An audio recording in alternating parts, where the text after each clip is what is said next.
Olá, gente! Agora a gente vai falar de uma das partes mais importantes da Constituição Federal.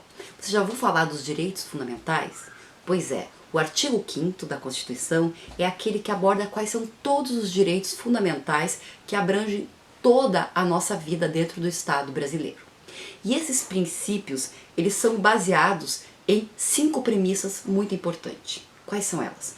O direito à vida, o direito à liberdade, o direito à igualdade, o direito à segurança e o direito à propriedade.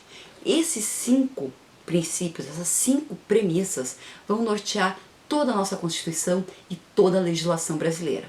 Com base nelas, a gente constrói os princípios fundamentais. Vamos lá, quais são eles? Primeiro, todos são iguais perante a lei. Todos são iguais. Não tem homem, não tem mulher, não tem sexo, não tem cor. Todos são iguais perante a lei. Dentro dos princípios fundamentais, garante-se a inviolabilidade do direito à vida, à liberdade, à segurança, à propriedade e à liberdade. Então, são esses princípios que vão reger os demais. Eu não vou falar de todos os quase 70 princípios, mas aqueles que me parecem podem ser interessantes dentro da engenharia. Primeiro, a ideia da igualdade entre homens e mulheres. Segundo, livre concorrência e livre iniciativa. Isso quer dizer o quê? Que todos podem, desde que cumpram os requisitos legais, concorrer no mercado. Todos podem abrir uma empresa, todos podem exercer a sua profissão.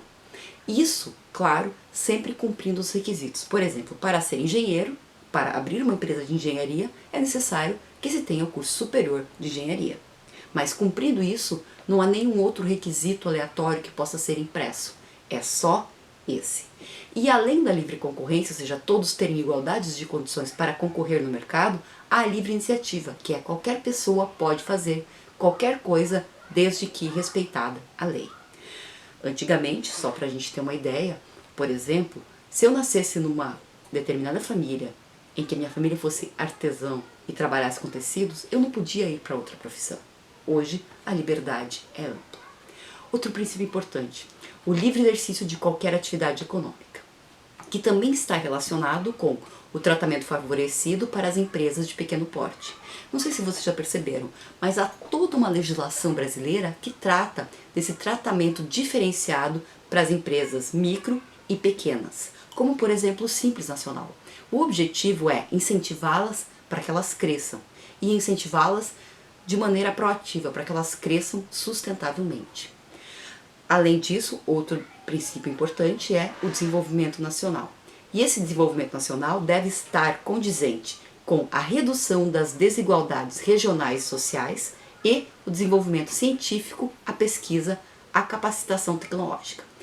Uma coisa importante, essa redução das desigualdades regionais é que leva muitas vezes à possibilidade de se ter uma política pública mais voltada para o norte ou para o nordeste, porque o objetivo é que todas as regiões do país cresçam igualmente. Além desses princípios mais gerais, eu tenho princípios mais específicos voltados para o direito que é importante que o engenheiro conheça. Por exemplo, o princípio da legalidade. O que ele diz? Que ninguém é obrigado a fazer ou deixar de fazer algo, senão em virtude da lei. Portanto, só a lei pode nos obrigar a fazer ou não fazer alguma coisa. Esse é o princípio da legalidade. O próximo é o princípio do acesso à justiça. Todos têm direito a acessar a justiça. Isso quer dizer que ninguém pode ser impedido de entrar com uma ação, por exemplo, e há mecanismos alternativos para que se facilite, principalmente as pessoas de baixa renda, acessar o judiciário. Quais são eles? Por exemplo, os juizados especiais civis e criminais permitem que pessoas sem tantas condições financeiras possam acessar o judiciário sem necessariamente pagar custas.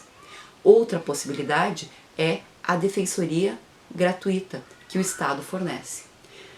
Juntamente com o acesso à justiça, é importante se declarar que se garante no direito brasileiro o direito adquirido, o ato jurídico perfeito e a coisa julgada.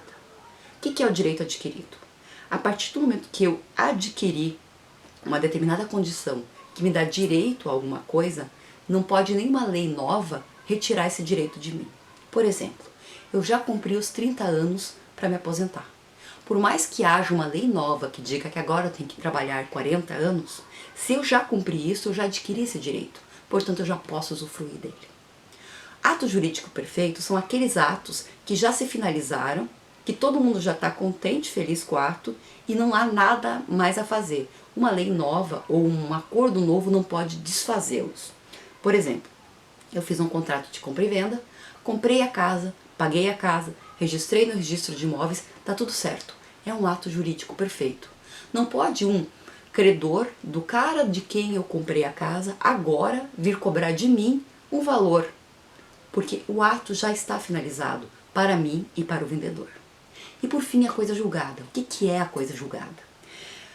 Quando eu entro na justiça, eu tenho normalmente uma sentença de primeiro grau e eventualmente eu posso ter um recurso que vai para uma sentença de segundo grau que se chama de acordo ou de terceiro grau.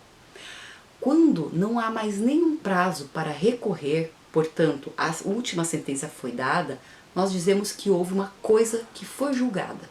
E nenhuma decisão posterior ou uma lei posterior pode mudar essa coisa julgada. Além desses princípios, nós temos também princípios bem importantes relacionados com a engenharia, que são, primeiro, o direito de propriedade e a necessidade desse direito cumprir a sua função social. A proteção à propriedade intelectual é um princípio constitucional. O direito do consumidor, inclusive foi a própria Constituição de 88 que levou ao status de direito constitucional a defesa do consumidor. E a partir daí nós temos o Código de Defesa do Consumidor. E o direito ao meio ambiente. Alguns princípios ainda para finalizar que estão mais relacionados com a parte criminal. Primeiro, não há crime sem lei anterior que o defina, nem pena sem prévia comunicação legal. Quer dizer o quê? Se não tinha um crime na época, por exemplo, se não tinha um tipo penal que dizia que aquela conduta era um crime, não adianta eu criar uma lei posterior que quem cometeu naquele momento, a lei não vai voltar para trás, ela não vai retroagir. Portanto, eu só posso ser incriminado e penalizado por um crime que existia quando eu cometi ele. Um exemplo que eu acho bem interessante, embora já seja um pouco antigo, é da situação da Caroline Dickmann. Quando ela teve as fotos delas vazadas, né, que ela levou o computador para arrumar, pegaram as fotos e mandaram para a internet. Aquilo não era um crime. Mas foi a partir daquela situação que criaram a Lei Caroline Dickmann que transformou aquilo em crime. Então aquelas pessoas que cometeram esse delito em relação a ela, penalmente não vão poder ser criminalizados. Mas outras pessoas, sim, vão ser incriminadas, porque cometeram aquele delito que já agora se constitui em lei. Outro princípio muito importante, a lei penal não retroagirá, salvo para beneficiar o réu. Se existia um crime num determinado momento e ele deixou de ser considerado crime, e eu estava sendo, por exemplo, processado por esse crime, a lei vai retroagir e eu não vou mais precisar responder. Agora, se uma coisa que eu fiz não era crime e passou a ser, eu não vou responder. Uma outra coisa importante que é o princípio da presunção de inocência, que diz que ninguém será considerado culpado até o trânsito e julgado da sentença penal condenatória.